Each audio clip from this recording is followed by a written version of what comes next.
제6일 지성주의. 사람들은 대개 교양 있는 사람으로 대접받기를 좋아하고 또 소위 학문이라는 이름으로 하느님께서 계시하신 것들을 웃음거리로 만들려는 어리석음을 범한다. 그러나 교만한 자는 결코 하느님의 뜻을 이룰 수 없으며 겸손하게 주님을 믿고 의탁하는 사람만이 진리를 따라 살아갈 수 있다. 그리스도의 제자는 겸손하게 믿는 마음으로 하느님의 여러 가지 신비에 자신을 내어놓는다. 1. 시작기도. 하느님의 현존을 의식하며 천천히 성호를 걷고 자신을 반성한 뒤 성령 송가를 바치며 성령에 관한 성가를 부른다. 성령 송가. 오소서 성령님, 당신의 빛 그 빛살을 하늘에서 내리소서. 가난한 이 아버지 은총의 주님, 오시어 마음에 빛을 주소서. 가장 좋은 위로자, 영혼의 기쁜 손님, 생기 돋워 주소서. 일할 때의 휴식을, 무더울 때의 바람을, 슬플 때의 위로를, 지복의 빛이시여 저의 맘 깊은 곳을 가득히 채우소서. 주님 도움 없으면 저의 삶, 그 모든 것 이로운 것 없으리. 허물은 씻어주고 마른 땅 물 주시고 병든 것 고치소서. 굳은 마음 풀어주고 참마음 데우시고 바른 길 이끄소서. 성령님을 믿으며 의지하는 이에게 칠은을 베푸소서. 공덕을 쌓게 하고 구원의 문을 넘어 영복을 얻게 하소서. 이 독서. 아래 내용을 천천히 소리내어 읽거나 정독하면서 마음에 와닿는 부분에서는 그 말씀이 자신에게 어떤 의미를 주고 있는지를 잠잠히 생각해 본다. 1. 마테오복음 11장 25절에서 30절. 그때 예수님께서 이렇게 말씀하셨다. 아버지, 하늘과 땅의 주님, 지혜롭다는 자들과 슬기롭다는 자들에게는 이것을 감추시고 철부지들에게는 드러내 보이시니 아버지께 감사드립니다. 그렇습니다, 아버지. 아버지의 선하신 뜻이 이렇게 이루어졌습니다. 나의 아버지께서는 모든 것을 나에게 넘겨주셨다. 그래서 아버지 외에는 아무도 아들을 알지 못한다. 또 아들 외에는 그리고 그가 아버지를 드러내 보여주려는 사람 외에는 아무도 아버지를 알지 못한다. 고생하며 무거운 짐을 진 너희는 모두 나에게 오너라. 내가 너희에게 안식을 주겠다. 나는 마음이 온유하고 겸손하니 내 멍에를 메고 나에게 배워라. 그러면 너희가 안식을 얻을 것이다. 정녕 내 멍에는 편하고 내 짐은 가볍다. 고린도 1서 1장 26절에서 31절. 형제 여러분, 여러분이 부르심을 받았을 때를 생각해 보십시오. 속된 기준으로 보아 지혜로운 이가 많지 않았고 유력한 이도 많지 않았으며 가문이 좋은 사람도 많지 않았습니다. 그런데 아버지께서는 지혜로운 자들을 부끄럽게 하시려고 이 세상의 어리석은 것을 선택하셨습니다. 그리고 하느님께서는 강한 것을 부끄럽게 하시려고 이 세상의 약한 것을 선택하셨습니다. 하느님께서는 있는 것을 만드시려고 이 세상의 비천한 것과 천대받는 것, 곧 없는 것을 선택하셨습니다. 그리하여 어떠한 인간도 하느님 앞에서 자랑하지 못하게 하셨습니다. 그러나 하느님께서는 여러분을 그리스도 예수님 안에 살게 해주셨습니다. 그리스도께서는 우리에게 하느님에게서 오는 지혜가 되시고 의로움과 거룩함과 속량이 되셨습니다. 그래서 성경에도 자랑하려는 자는 주님 안에서 자랑하라 고 기록되어 있습니다. 이 참된 신심 72에서 77항 72 사람들 사이에서 우리를 다른 사람에게 속하게 하는 데 있어 노예 신분보다 더한 것이 없듯이 그리스도인으로서는 우리를 완전히 봉헌하여 예수 그리스도와 그분의 어머니이신 마리아께 속하는 것 외에는 다른 아무것도 없다. 이에 대한 모범으로 예수 그리스도께서는 우리를 사랑하신 나머지 스스로 종의 신분을 취하셨으며 동정 마리아도 자신을 주님의 종 또는 주님의 것이라고 부르셨다. 그리고 사도 바오로는 자신을 예수 그리스도의 종이라고 부르는 것을 영광으로 생각하였다. 또 성경 안에서 그리스도인들은 자주 그리스도의 종이라고 불린다. 종이라는 단어는 어떤 학자가 지적한 것처럼 원래 오늘날과 같은 뜻의 고용인 또는 하인이라는 개념이 없었고 다만 노예라는 뜻으로만 사용되었다. 그래서 그 주인들은 노예가 아니면 자유인에 의해서 섬김을 받았다.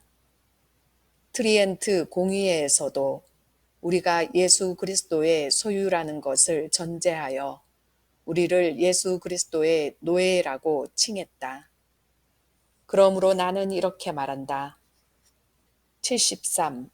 즉 우리는 고용된 하인으로서가 아니라 사랑의 완전한 헌신에서 예수 그리스도께 속해야 하고 그분을 섬기지 않으면 안 된다고 우리는 위대한 사랑으로 우리 자신을 그분께 바치고 그분의 것이 되는 영광만을 위해서 그분을 섬기는 데에 무조건 헌신해야 한다. 세례받기 전에는 우리가 마귀의 노예였으나 세례를 받음으로써 우리는 예수 그리스도의 노예가 된 것이다. 그리스도인들은 예수 그리스도의 노예가 아니면 마귀의 노예가 되어야 한다. 내가 예수 그리스도에 관해서 지금까지 절대적으로 말해온 것을 성모 마리아에 대해서는 상대적으로 말할 수 있다.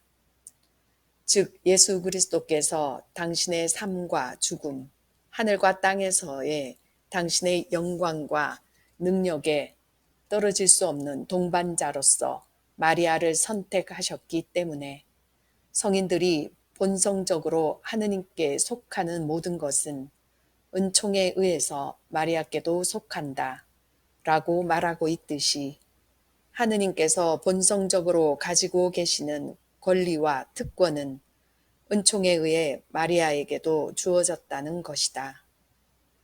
그래서 성인들의 말에 따르면 예수님과 마리아는 똑같은 의지와 능력에 참여하시게 되며 또한 같은 신하들과 노예들을 가지고 계신다. 그러므로 그 두 분 중 어느 한 분께 자신을 바치는 것은 바로 다른 분께도 바치는 것이 된다.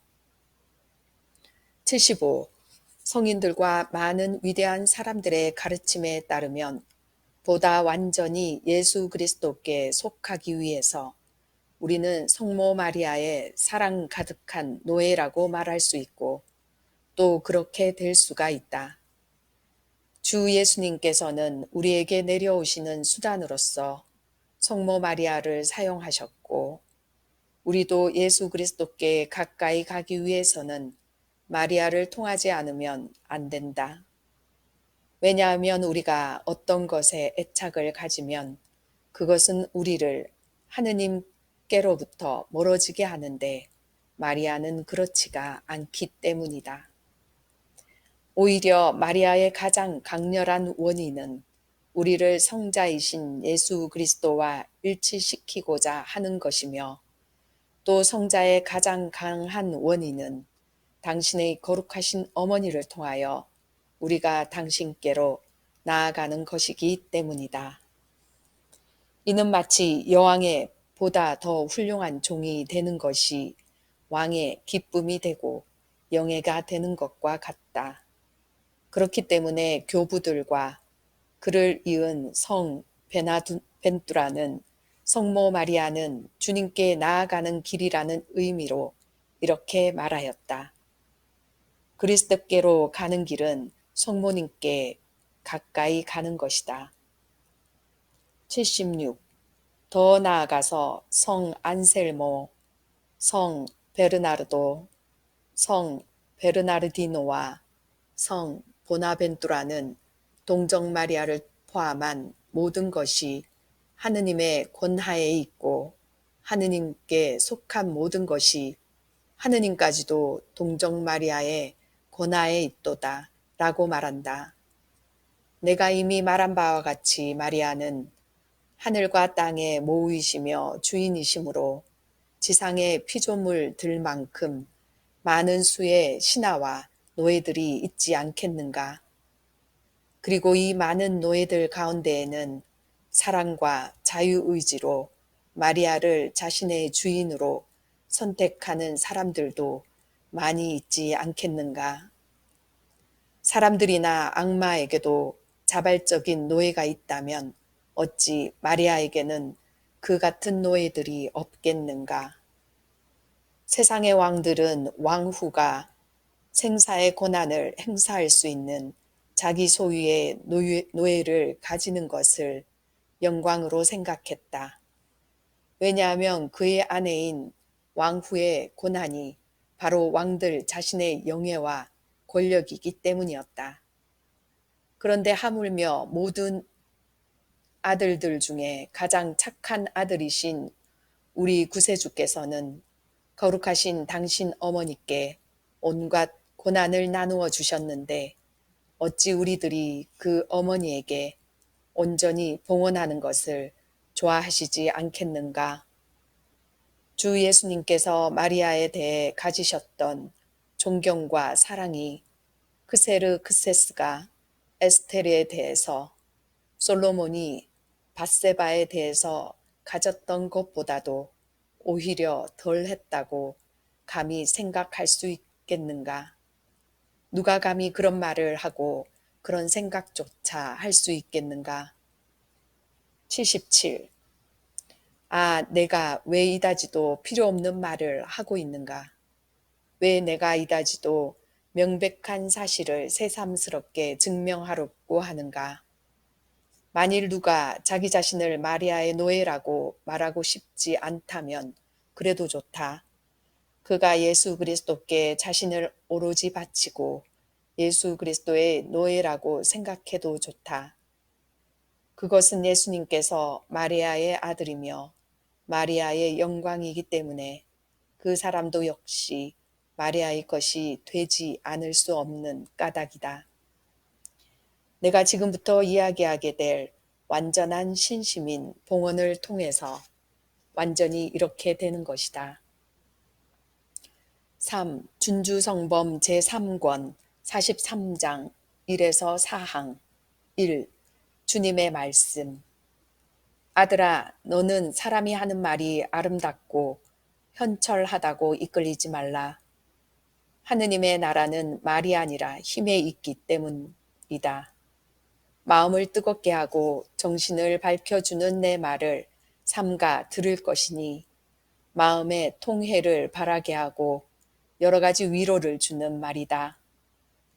남보다 박학하고 지혜롭다는 말을 들을 마음으로 아무 글도 읽지 말라. 너는 악습을 고치는 데 힘써라. 이 일은 어려운 많은 문제를 해득함보다 내게 더 유익한 까닭이다. 2. 많이 읽고 많이 인식하였으면 항상 한 원리로 돌아가야 할 것이다.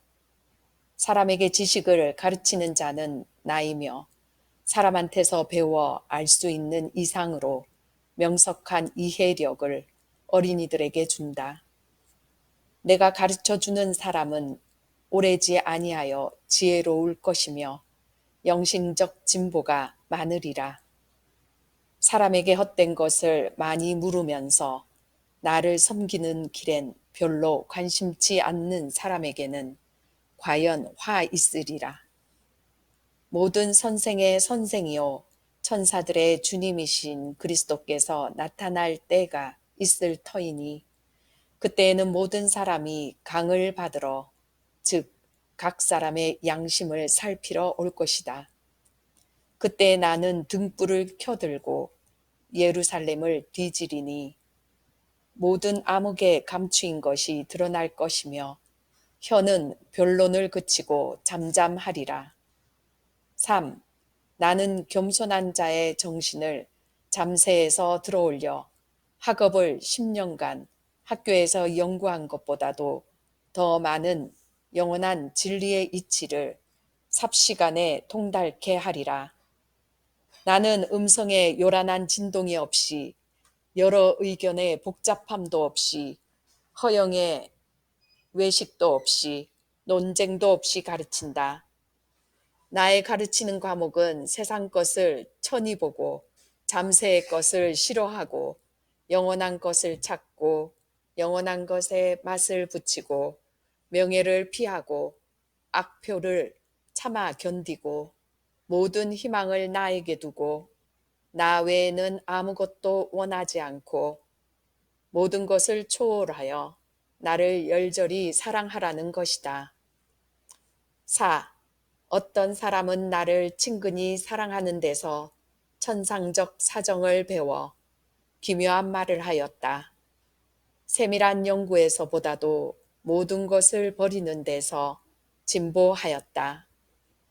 그러나 나는 어떤 사람에게는 보통 것을 말하여 주고 어떤 사람에게는 특별한 것을 말하여 주며 어떤 사람에게는 표와 모습으로서 기쁘게 나를 드러내주고 어떤 사람에게는 많은 신광 중에 오묘한 도리를 계시해 준다. 책은 모든 사람에게 다 같은 말을 하지만 그렇다고 다 같이 감화시키는 것은 아니니 그 까닭은 내가 사람의 마음 속에서 진리를 가르치는 스승이요 마음을 살피고 생각을 통달하고 행위를 장려하며 나의 공정한 판단을 따라 각 사람에게 은혜를 내려주는 자이기 때문이다. 3. 묵상 15분에서 30분 마음에 와닿았던 말씀을 묵상하며 자신을 비추어 보고 주님께 도움을 청하면서 그 말씀대로 살아갈 것을 다짐한다. 묵상 전 기도 죄에 물둠이 없으신 성령의 짝이시오. 예수님의 어머니시며 저의 어머니시오. 주인이시며 모우이신 마리아님. 저를 온전히 당신께 드리며 또 당신을 통해 예수님께 온전히 속하여 있기를 원하오니 성령으로부터 제게 영광과 힘을 강구하여 주시고 세속 정신으로부터 저를 깨끗하게 해주소서. 오소서 성령님, 저희 마음을 당신으로 채우시고 제 안에서 세속의 정신을 없애주소서. 아멘. 4. 생활 실천 묵상 중에 느낀 내적인 움직임이나 깨달은 점을 노트에 기록하고 그 내용에 따라 생활에서 실천하도록 한다. 5. 묵주기도 영광의 신비를 바치면서 현명하고 똑똑한 사람으로 인정받기보다 소외되고 가난한 자들과 겸손되이 보탈 수 있는 은총을 청한다. 묵주기도는 다른 시간에 바쳐도 된다. 6. 마침 기도 묵상한 내용을 마음에 새기고 생활 안에서 실천할 수 있는 은총을 청하며 바다의 별 기도를 바친다. 바다의 별이요 하느님의 어머니시여 평생 동정이시며 하늘의 문이시여 할애하나이다. 죄인의 사슬 풀고 눈머니에게 빛 주시며 악을 멀리 쫓고 선을 구해주소서. 규묘하신 동정녀요 가장 양선하시니여 저희를 죄에서 구해 착하고 조찰케 하소서. 하느님 아버지께 찬양과 그리스도께 영광과 삼위이신 성령께 같은 존경 있어지이다. 아멘. 성부와 성자와 성령의 이름으로 아멘.